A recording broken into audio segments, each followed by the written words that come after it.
नमस्कार. सगळ्यांना आषाढी एकादशीच्या मनपूर्वक शुभेच्छा. भगवान विष्णूंच्या विठ्ठल या रूपाची आराधना करत हजारो वारकरी आज रामकृष्ण हरीचा जयघोष करत पंढरपुरात पोचतात. रामकृष्ण हरी या मूलमंत्राची सुरुवात कुठून झाली असा जर आपण विचार केला आणि त्याचा शोध घ्यायचं ठरवलं तर संत ज्ञानेश्वरांच्या एका अभंगामध्ये आपल्याला त्याचं उत्तर मिळतं. ज्ञानेश्वर माऊली म्हणतात, एक तत्व नाम दृढ धरी मना, हे नाम सोपे रे रामकृष्ण गोविंद. जातीय व्यवस्थाच कशाला तर स्त्री आणि पुरुष हा देखील भेद करणाऱ्या त्या काळच्या समाजाला एकत्र आणण्याचं काम संत ज्ञानेश्वरांनी केलं. त्यांना भक्तीचा मार्ग दाखवला आणि रामकृष्ण गोविंद सारखा सरळ साधा सोप्पा मंत्र त्यांना दिला. ज्ञानदेव म्हणे, हरी माझा समर्थ, न करवे अर्थ उपनिषदा.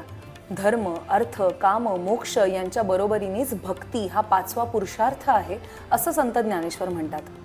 नामाची गोडी गाताना संत ज्ञानेश्वर सांगतात, गोपाळा रे तुझे ध्यान ध्यान लागो मना, सोनियाचा दिवस आजी अमृते पाहिला.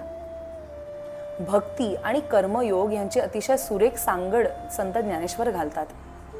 भक्ती योगाचा मार्ग सांगताना ते सांगतात, कोणतेही चांगलं कर्म आपण करतो, वाईट कर्म आपण करतो, त्याचं चांगलं फळ आपल्याला मिळतं किंवा वाईट फळ आपल्याला मिळतं. हे काहीही झालं तरी हे कर्म जर आपण पूर्णतः ईश्वराला समर्पित केलं तर त्यातून होणारं दुःख हे नक्कीच कमी असतं. आजच्या या वायफळ इन्फ्लुएन्झर्सच्या जगामध्ये संत ज्ञानेश्वर, संत तुकारामांसारखी लोक ही खरी इन्फ्लुएन्झर्स आहेत असं मला वाटतं.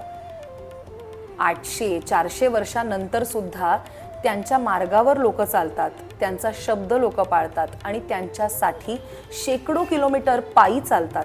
त्यांच्या पालख्या घेऊन पंढरपूरला जातात आणि तेही दरवर्षी न चुकता. संत ज्ञानेश्वरांचे वडील देखील पायी वारीला जायचे असा उल्लेख आपल्याला मिळतो. आपल्यातील जातीभेद विसरून आज एक समाज म्हणून आपण एकत्र आहोत याचं श्रेय या सगळ्या संतांनाच जातं. संत ज्ञानेश्वर आणि तुकारामांबरोबरच इतर सर्व संतांची आठवण त्या निमित्ताने आज आपण काढली पाहिजे. त्यांनी केलेल्या लेखनाचं वाचन केलं पाहिजे आणि थोडंसं का होईना त्यांच्या उपदेशावरती चालण्याचा प्रयत्न आपण नक्कीच करू शकतो. रामकृष्ण हरी.